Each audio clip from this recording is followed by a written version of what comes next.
मिला और मतलब सर क्या कुछ कहना चाहेंगे, किस तरह की कार्रवाई की गई है सर? नहीं, कल जैसे हमको खबर मिली मुखबिर खास से कि नशीली दवाइयों का बहुत बड़े स्तर पे आपको खेप मिल जाएगी और आप अगर उस जगह पे रेड करोगे तो एसपी साहब ने सीआईए की मदद से हम सब ने वहाँ पे रेड की, तो वहाँ लगभग 85,000 नशीली दवाइयाँ में वहाँ पे मिली हैं, जिसमें से 1700-1800 दवाइयाँ जो एनडीपीएस एक्ट के अंदर आती हैं, उसके अलावा जो 80,000 लगभग जो दवाइयाँ जो डीसीओ साहब को बुला के उनके समक्ष पेश की गई, जो उन्होंने बताया कि नशे के अंदर ये दवाइयों को अगर ज्यादा मात्रा के अंदर हम लेते हैं तो ये नशे का ड्रग्स का एक अल्टरनेट है। तो इस तरीके से कल हमारे सिरसा पुलिस की बहुत बड़ी उपलब्धि है जो हमने समाज को सुधारने के लिए इतना अच्छा काम किया। सर कौन लोग हैं जो ये कारोबार कर रहे थे, ऐसे भी इनके खिलाफ इस तरह के एफआईआर वगैरह दर्ज है, क्या प्रोफाइल है सर? ये अपने प्रदीप नाम का बंदा था और सन्नौजनक जो कांडा कॉलोनी के अंदर रहता था, उसके खिलाफ ऑलरेडी भी 2-3 पर्चे हैं। उसके पास पहले एक मेडिकल था मलेका गांव के अंदर और वो मेडिकल सीज हो गया था ये दवाई बेचने के कारण, और अब अपने घर से दवाइयां बेचने की मतलब कमाई सप्लाई कर। ये सप्लाई अभी हमारे लिए एक अभी हम उसका इन्वेस्टिगेशन के दौरान हम ये चीज बता पाएंगे। अभी रिमांड लेने के बाद हम आप सबको ये चीज डिस्क्लोज कर पाएंगे। तो सर कब से ही काम कर रहा था ये वाला? नहीं, अभी तो इससे हम रिमांड लेंगे और एक पूछताछ करेंगे, जिसके बाद हमें पता चलेगा कितने दिन से ये काम कर रहा था। परंतु जैसे मैंने पहले बताया, इसके खिलाफ ऑलरेडी 2-3 पर्चे हैं नशीली दवाई और नशीली काम करने वाले, तो इसलिए अब कल इसके ऊपर रेड की गई और हमने इसको गिरफ्तार कर लिया। बेचता कैसे था जी? डिलीवरी करता था या घर से ही बेचता था? नहीं, ये घर से बेचता था, बंदे इसके अकाउंट के अंदर पैसे वैसे डाल देते थे और फिर घर से बेचता था, या बंदे इसको कैश दे के जाते थे। वो सब इन्वेस्टिगेशन, जैसे हमारे एक बार इन्वेस्टिगेशन हो जाएगा, हम पुलिस रिमांड हासिल कर लेंगे, उसके बाद मैं आप सबको इन चीजों के बारे में क्लियरली बता पाऊंगा। सर जिस तरह से आपने बताया कि ये मेडिकल पहले ये मल्लिका में चलाता था जी, तो मेडिकल जो संचालक है उसके बाद फिर ये नशा बेचने लग गया, तो और जो मेडिकल्स हैं उन पे भी इस तरह की रेड की जाएगी कि जो प्रतिबंधित दवाइयां हैं वो ना बेचे, क्योंकि मेडिकल नशा है वो ज्यादा इन दिनों पर चलन। मैं आप सब मीडिया के माध्यम से हमारे टाइगर हरियाणा डीजीपी साहब का मैसेज आप सबको क्लियर कर देना चाह रहा हूँ। उन्होंने कहा नशे के ऊपर 0 टॉलरेंस है, हम नशे को किसी भी हाल में छोड़ेंगे नहीं। हमने पहले सारे मेडिकल वालों को यहाँ पे बुला के एसपी साहब ने मेरे ऑफिस के अंदर ही, यहाँ एडम ब्लॉक के अंदर ही मीटिंग ली थी और उनको समझाया था। तो उन्होंने एक बार कहा, वही मीटिंग के अंदर उन्होंने कहा सर एक बार हमें वार्निंग भी दीजिए, कल को कोई गलत काम करते हो। तो मैंने वहां बीच में बोला था, मगर कोई वार्निंग नहीं मिलेगी, आज आपको वार्निंग देने के लिए यहाँ पे बुलाया है।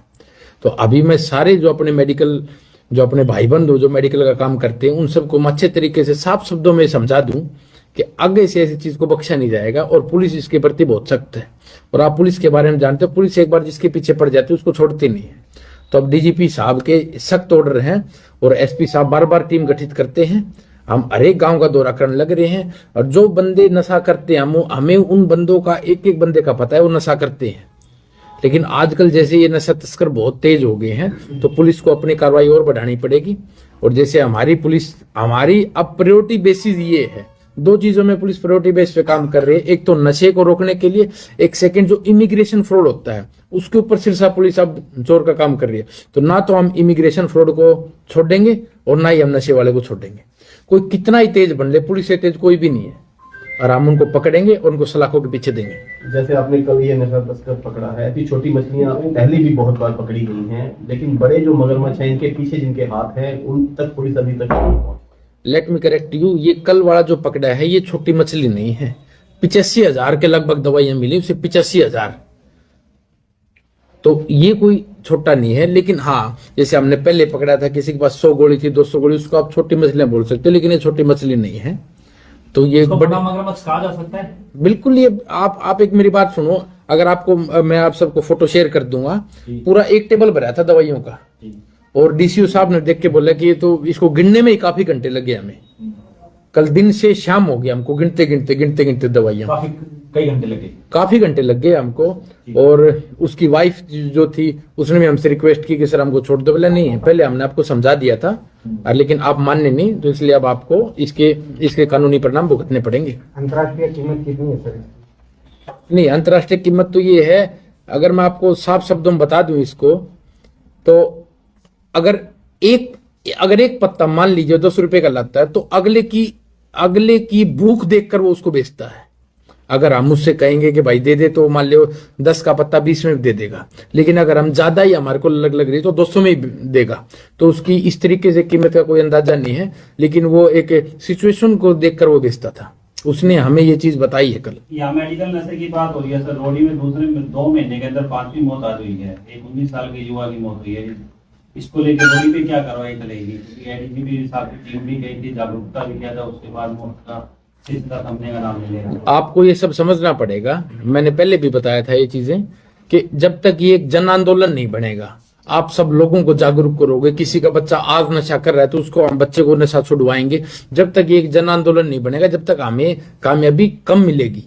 हम तो अपना काम करते रहेंगे। हम डेली कोई चिट्टे का दे रहे हैं। अभी पीछे हमने सुल्फा पकड़ा था, कभी हमने अफीम पकड़ी, कभी हम भांग पकड़ी। हम तो अपनी कार्रवाई अच्छे तरीके से कर रहे हैं, परंतु जब तक ये एक जन आंदोलन नहीं बनेगा, हम अगर आप ये समझते हो कि पुलिस ही सारे काम कर दे, पुलिस सारे काम नहीं कर सकती।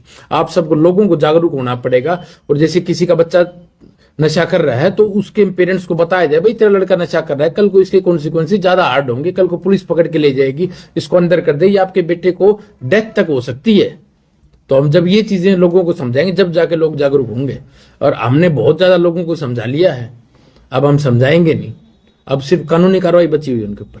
सर पेरेंट्स से क्या अपील करना चाहेंगे, क्योंकि युवक मेडिकल नशे की तरफ बढ़ रहे हैं सर? पेरेंट्स से, जैसे आप लोग मेरे पास पिछली बार भी आए थे, मैंने पेरेंट्स से अपील भी की थी। मैं भाई अपने बच्चों के ऊपर एक स्ट्रिक्ट नजर रखने की जरूरत है हमको। हमारा बच्चा कहाँ बाहर जाता है, रात के 10 बजे आ रहा है, उसके दोस्त कौन से हैं, कहीं गलत संगति में ना पड़ गया है। तो हम बार बार ये चीज समझा चुके हैं। हमारे एडीजी साहब भी आए थे, उन्होंने भी अपने भाषण के अंदर ये चीजें बताई कि भाई माँ बाप को जागरूक होना पड़ेगा और भाई बंधुओं को जागरूक होना पड़ेगा कि भाई मेरा भाई अगर मेरा भाई ये है, ये नशा कर रहा है, तो मैं इसका दुश्मन हूं, अगर मैं इसको सुधारूंगा नहीं तो ये चीज मैं लोगों से अपील दोबारा भी मैं ये अपील करना चाहता हूं कि भाई अगर आपका कोई भाई बंधु नशा कर रहा है तो उसकी पुलिस सहायता लीजिए। पुलिस आपके साथ 24 घंटे मौजूद है, हमारे नंबर 24 घंटे खुले रहते हैं। तो आप किसी भी चीज की मदद चाहिए तो आप हमारे पुलिस प्रशासन से लीजिए, आप सिविल डिपार्टमेंट से लीजिए। लेकिन नशे के लिए अगर आप ये बोलते हो कि हमें कोई मदद नहीं, तो ये बात आपकी गलत है। हम 24 घंटे मदद के लिए तैयार हैं। जो सिग्नेचर जैसी जो टेबलेट्स आप बता रहे हो, जो एनडीपीएस एक्ट के तहत नहीं आती सर, जी, तो उसको लेके आगे क्या प्रोसेस चल रहा है? क्योंकि उसमें तो बंदा क्लियर निकल जाता है। कल हमने 1770 गोलियां पकड़ी हैं, जो एल्पाम और एल्पाराजोलाम की गोलियां हैं, जो एनडीपीएस के अंदर आती हैं। और उसके अलावा जो गोलियां पकड़ी, नशीली गोलियां, टेपेंटाडोल, प्रेगबैलिन, अर्जोपिकलोन और सिग्नेचर, ये दवाइयां, तो ये डीसीओ साहब के पास ये दवाइयां दी हैं हमने। और उसके खिलाफ जिस तरीके से कानूनी कार्रवाई उनके रूल के अंदर होगी, उस तरीके से कानूनी कार्रवाई की जाएगी। क्योंकि ये कई बार बात सामने आई है, डीसी साहब ने भी ये बात की कि ये एक्ट में नहीं आती और इसका बेनिफिट है ना सामने वाले को मिलता है। तो इसको लेके क्या कोई अलग से कोई कार्रवाई पुलिस प्रशासन की ओर से भी चलेगी? नहीं, इस तरह की दवाओं पर किस तरीके से रोक लगाएं? हमने जागरूकता अभियान चला ली है, लोगों को जागरूक करने के लिए बता चुके हैं, ठीक है। अब ये दवाइयां, मैंने कल डॉक्टर साहब से पूछी कि दवाइयां गलत चीज नहीं है, लेकिन इनको एक लिमिटेड मात्रा में खाया जाए। अब पैरासीटामोल है जिसको हम बुखार के लिए खाते हैं, अगर वो 10 गोली खा ली, 20 गोली खा ली, तो कुछ ना कुछ तो आपके शरीर के अंदर अफेक्ट करेगी। और कल मेरे को यही पता चला कि जैसे हम आयोडेक्स है, कोई दर्द हो जाए, जैसे मैं खिलाड़ी रहा हूँ, कोई दर्द हो जाए तो आयोडेक्स लगा लेते हैं, तो उससे ठीक रहता है हमें दर्द। और अगर आप आयोडेक्स को ब्रेड पे लगाए खा लेंगे तो आयोडेक्स से नशा होगा। तो अब कल मेरे को ये चीजें पता चली है। तो हर एक चीज का एक अच्छा पहलू भी और एक बुरा पहलू है। और ये जो नशा करते हैं, जो मानसिक रूप से नशे से बीमार जो लोग हैं, वो इस चीज का गलत फायदा उठाते हैं। वे जो समाज की भलाई के लिए, जो लोगों की भलाई के लिए, हेल्थ सुधारने के लिए जो दवाइयां बनाई थी, उसको ज्यादा मात्रा में खा के इस चीज को कंज्यूम कर रहे हैं। कोई सिर्फ आप इसका नंबर शेयर करना चाहोगे सर, जिसपे नशा तस्कर की सूचना दी जा सके? 88 140 11 606, ये हमारे सीआईए इंचार्ज हैं प्रेम, और कल इन्हीं की बदौलत हमने नशा पकड़ा है। तो आप कभी भी इनको फोन कीजिए, आधी रात फोन कीजिए, कोई नशा ले रहा है, कोई चिट्टा ले रहा है, कोई अफीम ले रहा है, कोई भुक्की ले रहा है, कोई चूरा ले रहा है, कितने भी तरीके कोई नशा ले रहा है या जिसके ऊपर हमें शक है, तो आप इनसे संपर्क कीजिए। रात को पूरे 24 घंटे पुलिस आपके साथ है, बशर्ते आप सब लोग नशे में हमारी मदद कीजिए। कुछ वार्निंग देना चाहेंगे तस्करों को सर, कुछ मैसेज देना चाहेंगे ताकि वो इस तरह की? कई बार मैं ये समझा चुका हूं और मैं आखिरी बार अब ये बता रहा हूं। डीजीपी हरियाणा, टाइगर हरियाणा, अपने कपूर साहब ने क्लियरली बता दिया है, और एसपी साहब ने उनके दिशा निर्देश से हमारी पुलिस को भी क्लियरली समझा दिया ये चीजें, साफ शब्दों में हो गई कि नशे के ऊपर जीरो टॉलरेंस है। और जो बड़े तस्कर जो मेरी तो ध्यान से समझ लें इस चीज को कि या तो हरियाणा छोड़ जाओ या नशा छोड़ दो। 85,000 गोलियां पकड़ने से बहुत बड़ी है सर, कहाँ से आती है सर इतनी गोलियां आती है? ये हमारी इन्वेस्टिगेशन का विषय है, एक बार हम उसका रिमांड लेंगे, उसके बाद हम इन्वेस्टिगेट करके आप सबको चीज बता सकते हैं। ये टीम को भी सम्मानित किया जाएगा जी? नहीं, जैसे हमारी टीम है, ये अपना अरजीत है, ये सुमित है, ये प्रेम है, तो मैं एसपी साहब से इस चीज को पक्का रिकमेंड करूंगा, और एसपी साहब भी इस चीज के बारे में बहुत सकारात्मक है कि भाई जो भी पुलिसकर्मी अच्छा काम करता है उसको रिवार्ड दिया जाता है।